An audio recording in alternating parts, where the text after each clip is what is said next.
Hello guys, magandang araw. Balikan lang natin ulit dito ang property sa may Greenmark Homes. Ito yung dalawang property na ni-vlog ko nung nakaraan.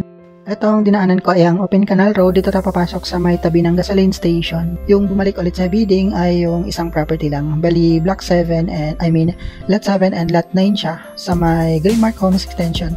Pero yung bumalik ngayon sa bidding is yung Lot 7 lang. Bali, yung Lot 9 is meron na yata ako kasi nung tinignan ko siya ulit itong unit, medyo malinis na siya eh. Ayan, nakikita niyo siya pagpasok dito, napakalapit lang nito mula dito sa Open Canal Road. Ito yung entrance na kalsada niya, tapos yan yung entrance gate. Ang extension ng Greenmark is ito lang siya sa may kanan. Ayan, extension na ito. Meron siyang sariling gate ng extension dito, pero hindi tayo sa may gate papasok. Doon tayo papasok sa pangalawang kanto. Ayan yung extension niya.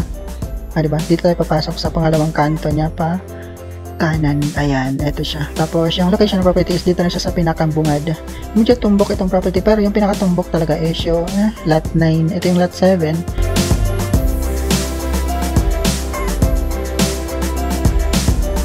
Ayan yung Lot 7, yung hindi naman siya masyadong tumbok kung titingnan mo siya sa kalsada.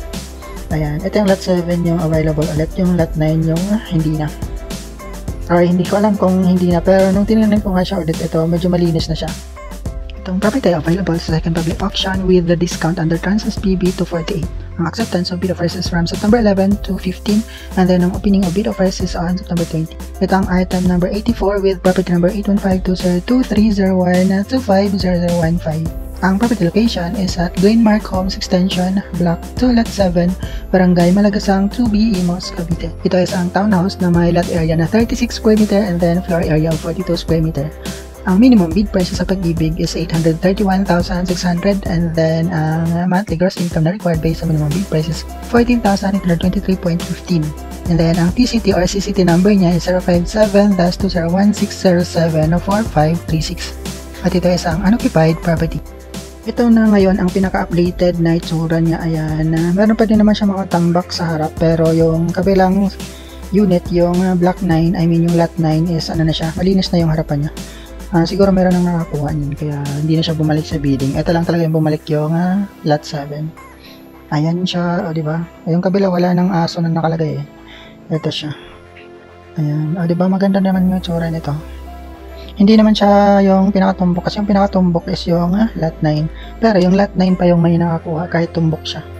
Maganda din naman kasi siyang pwesto kung meron kung gusto mong magtindahan kasi harap siya ng bakante yung harap niya.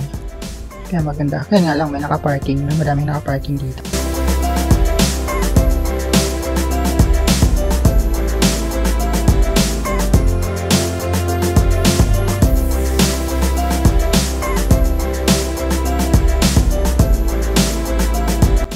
Ito yung itsura ng loob ng bahay. Malinis pa ito. Beer unit siya pero meron siyang pintura.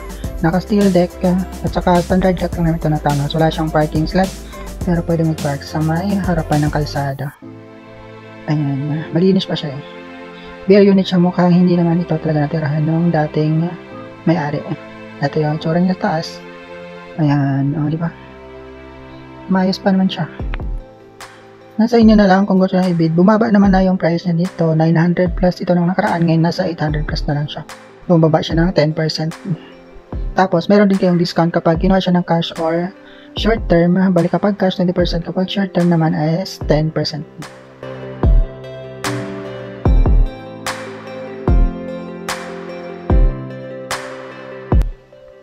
Ayan yung wide view niya. Maganda pa eh. Maganda pa siya. Madami lang tambak dito sa harapan ng bahay. O, diba? Pero yung current status niya ngayon is medyo nilinis na siya kasi yung katabing bahay niya is malinis na siya. Kaya natanggal na yung ibang tambak. Kaya yung harapan niya maaliwalas eh. Hindi nga siya totally tumbok talaga. Papakita ko yung actual na itsura niya kapag doon ka magagaling sa may looban ng kalsada.